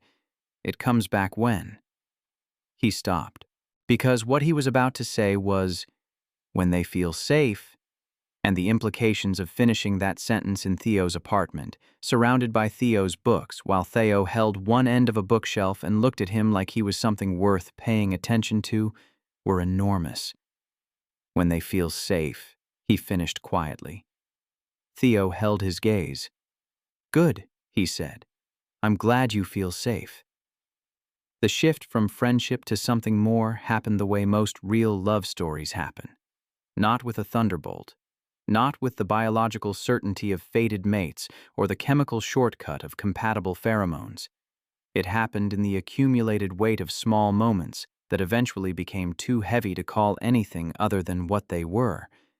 It happened the evening Theo fell asleep on Hanul's couch during a movie, and Hanul draped a blanket over him and realized that the sight of this man, relaxed and trusting and present, made his heart do something his bond with Garrett had never achieved. It happened the morning Hanul brought Theo coffee at the firm's IT department, and Theo's coworker raised an eyebrow, and Theo said without hesitation, "This is Hanul. He's my favorite person." And Hanul had to leave the room because his eyes were stinging. It happened the afternoon they were walking through Prospect Park, and Hanul's hand brushed Theo's and neither of them pulled away, and they walked like that for 3 blocks, fingers tangled loosely together, before Theo said, "Is this okay?" And Hanul said, "This is the most okay I've felt in 5 years." But it also happened in the space of fear, because Hanul was a recently unbonded omega and Theo was a beta, and the world had very specific opinions about that combination. Theo was the one who named it first. They were sitting on the fire escape of Hanul's apartment, feeding crackers to Pixel, who had relocated to Hanul's studio with the indifferent entitlement that only cats possess. "I need to tell you something," Theo said, "and I need you to know that our friendship matters more to me than anything else. So if what I'm about to say makes things weird, we can forget I said it and go back to arguing about kerning." Hanul's heart was hammering so hard he was certain Theo could hear it, despite his beta hearing. "Tell me. I'm in love with you. I've been in love with you since the museum, when you talked about negative space and your face did that thing where you forget to perform and just exist. And I know that's complicated because I'm a beta and you're an omega, and biologically I'm the worst possible match for you. I can't ease your heats, I can't bond with you, I can't give you children. I can't produce a single pheromone that your body recognizes as significant. By every ABO standard, I'm the wrong answer." He paused, took a breath that Hanul could see cost him everything. "But I would show up for you every time, Hanul. Not because biology compels me to, but because I choose to. And I think maybe that's worth something." Hanul was crying. Silently, tears tracking down his cheeks, his scent blooming green fig and rainwater so strongly that even Theo, with his muted beta senses, could smell it. "You're not the wrong answer," Hanul whispered. "You're the first right one I've ever had." The kiss that followed was nothing like the kisses in ABO romance novels. There was no pheromone surge, no biological compulsion, no overwhelming instinct that dissolved rational thought. It was just two people who chose each other, soft, tentative, a little clumsy because Theo's nose bumped Hanul's glasses and they both laughed, and then they kissed again. And it was better. It was so much better. Because it was real. The world, predictably, had opinions. Garrett found out through the social circles that overlapped between his firm and Hanul's growing design client base. He didn't contact Hanul directly. Instead, word filtered back through mutual acquaintances, carrying the specific tone of scandalized fascination that the ABO social hierarchy reserved for its most transgressive violations. An omega. With a beta. Voluntarily. It wasn't just unusual. In the eyes of a society built around the axis of alpha-omega complementarity, it was fundamentally illegible. Omegas needed alphas. That was the biological foundation, the cultural assumption, the unspoken contract that organized everything from workplace policies to healthcare systems to family structures. An omega without an alpha was pitied. An omega who chose a beta over an alpha was incomprehensible. Theo's branch of the Langford family reacted with embarrassed silence. His mother called once, asking carefully if this was a phase or a real thing, and when Theo said it was the realest thing he'd ever experienced, she'd said, "Oh, honey," in a tone that combined love and condescension in equal measure. His father didn't call at all. At the firm, the whispers started. A beta from IT dating Garrett's ex-omega. The social calculus was brutal. Garrett was senior staff, respected, powerful. Theo was a distant cousin with a useful last name and an unglamorous job. The power imbalance made people uncomfortable, but not in Hanul's favor. Garrett was the wronged party in the popular narrative. His omega had left him for a beta. The humiliation was cast as Garrett's, not Hanul's 4 years of neglect. Theo came home one evening with a jaw that was clenched tighter than usual. "What happened?" Hanul asked. "David Pierce cornered me in the break room, asked if I was enjoying Garrett's leftovers." His words. The fury that surged through Hanul was immediate and electric. "He said that to you?" "It's fine." "It's not fine. You're not fine. Tell me." Theo sat on the couch, and Pixel immediately climbed into his lap. He stroked the cat's ears and was quiet for a long time. "It's not just Pierce. It's the looks. The way people move away from me in the elevator like being a beta who dates an omega is contagious. The way they talk about us like we're a cautionary tale. The beta who reached above his station. The omega who settled." He looked up. "They can't imagine that you'd choose this. Choose me. It doesn't compute in their world." Hanul sat beside him. close enough that their shoulders touched. "Do you know what Garrett did during my heats?" Hanul said. "He treated them like maintenance appointments. Efficient, clinical, done. He'd stay for the minimum required time and then close the door between us. That was the alpha biological advantage in action, Theo. That was the system working exactly as designed." He turned so Theo could see his face. "Do you know what you did during my heat? You drove 17 minutes with a pharmacy bag. You sat on my floor for 7 hours. You called the nurse line to check medicine dosages. You talked to me about a stray cat and bread you ruined and a password that was password 123. You couldn't fix the biology, and you didn't leave." He took Theo's hand. "I will never settle. Not for you. You are the person who showed up when the alpha didn't. And I would rather have every heat alone for the rest of my life than spend one more with someone who treats my biology like an inconvenience." Theo's grip tightened on his hand. His eyes were bright. "We can't have children," Theo said softly. The quiet grief of it sat between them. A biological fact. Beta-omega pairings were functionally infertile. No amount of love or choice could override that particular piece of science. "I know," Hanul said. "I've thought about it. A lot. And there are other paths. Adoption, fostering, or just us. Just this. That's enough, Theo. You are enough. People will always ask. People ask intrusive questions about every kind of family. That's not a reason to build one we don't believe in." Theo leaned his forehead against Hanul's. "When did you get so brave?" "When someone reminded me I existed." The months that followed weren't a montage. They were work. The real, unglamorous daily work of building a life together when the world insists your combination doesn't make sense. Hanul's heats remained challenging. Without an alpha partner, his cycles were managed entirely through medication and the protocol's doctor.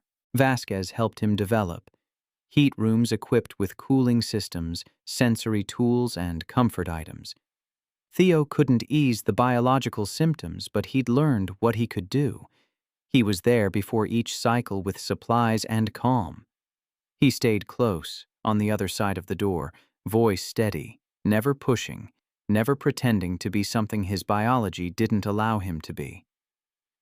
"You don't have to stay," Hanul told him once, 3 days into a heat that was rougher than usual.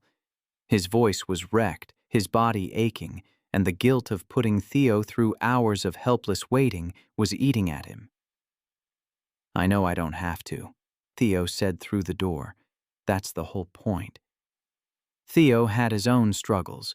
Being a beta in an alpha-dominated workplace had its own texture of erasure, different from Hanul's but no less corrosive.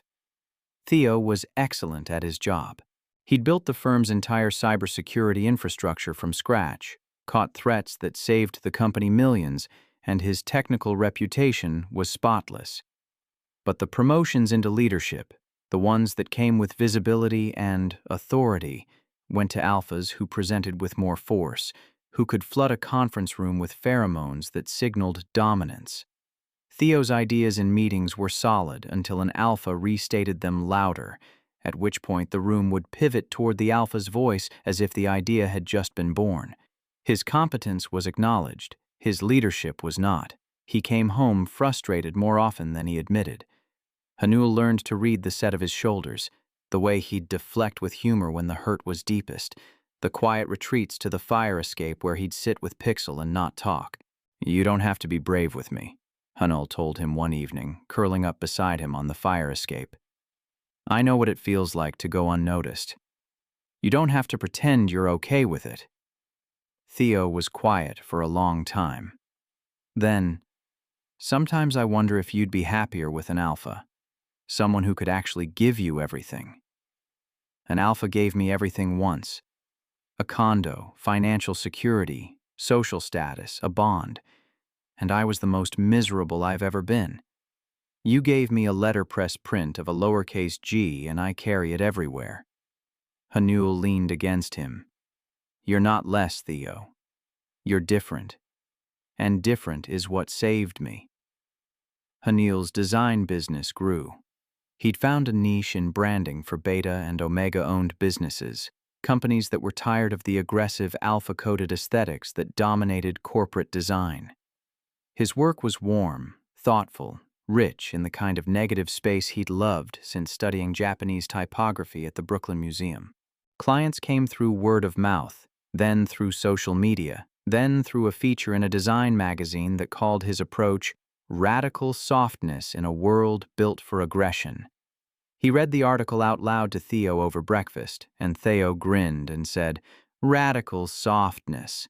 That sounds like us." It did. It sounded exactly like them. The real test came at Theo's 32nd birthday. Hanul planned a dinner at the Prospect Heights Cafe, their cafe, with a small group of friends. Theo's coworker from IT who'd become an ally. 2 Omega friends Hanul had made through Dr. Vasquez's support group.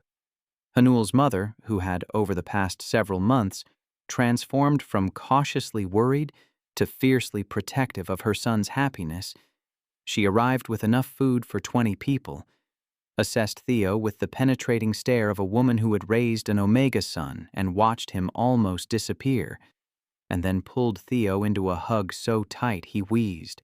"You take care of my Hanul," she said. Not a question. "I try," Theo said, looking slightly overwhelmed. "No, you do. He tells me. Every week on the phone, he tells me what you do for him, and it is more than enough. You are more than enough." Theo's eyes filled. Hanul's mother noticed and pretended not to, and started unpacking containers of glass noodles and vegetables with the focused efficiency of someone who expressed love through feeding people. Later that evening, after the cake and the embarrassing stories, and the moment where Pixel knocked a glass of water into the noodles, and Hanul's mother declared the cat a menace with excellent taste, Theo found Hanul on the cafe's small back patio. "Your mom called me more than enough," Theo said. His voice was thick. "She's right. In the entire ABO system, betas are defined by what we lack. No heats, no ruts, no bonds, no significant pheromones.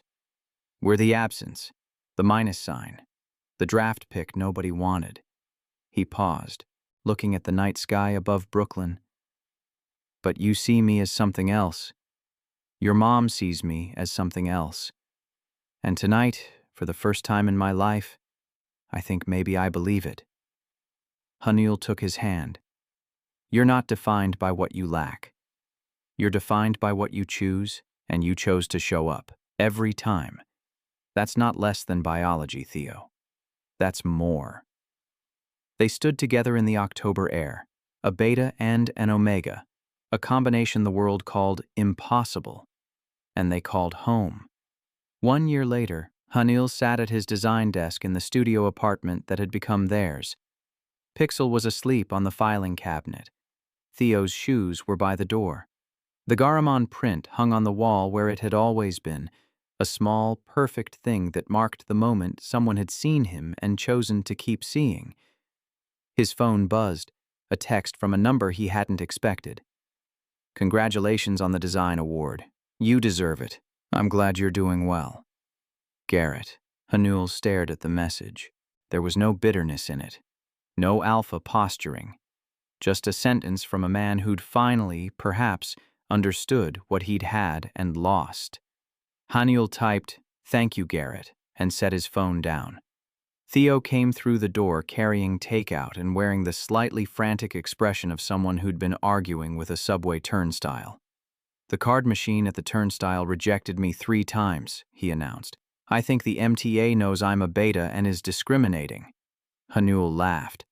The sound filled the apartment, warm and genuine and free. Theo's face softened the way it always did when Hanul laughed, like the sound itself was something he wanted to keep. "I love you," Hanul said. "I love you too, even though your cat ate my headphone cable again." He's our cat. He's a liability, a beautiful, furry liability. They ate on the fire escape because the evening was warm, and the city was spread out beneath them, glittering and indifferent and full of people who were loved imperfectly. which was the only way love actually worked. Not through biological certainty, not through bonds that functioned as chains, but through choice. Daily, deliberate, stubborn choice to show up for each other, even when the world said it didn't make sense. Hanul leaned against Theo's shoulder. His scent was full and warm, green fig and rainwater filling the evening air. Theo couldn't smell most of it, could catch only the faintest suggestion of warmth. But he leaned into it anyway, the way he leaned into everything about their life together, not because instinct demanded it, but because he wanted to be close to the person he loved. "I'm happy," Hanul said. The words felt new, like a language he was relearning. "Yeah?" Theo pressed a kiss to his temple. "Me too. Even without the bond marks, even without the pheromone compatibility, even without the things everyone says we need. Especially without those things," Theo said, "because everything we have, we built. Nobody's biology decided it for us. We just chose each other." "Every day," Hanul agreed. "Every day." Pixel climbed into the space between them and purred, and the city hummed below, and the evening stretched into night, and two people who the world called impossible sat together on a fire escape in Brooklyn and were, simply and completely, home. The end. Thank you for listening. If you enjoyed the story, tell me your thoughts in the comments. I'd love to hear from you. Until next time.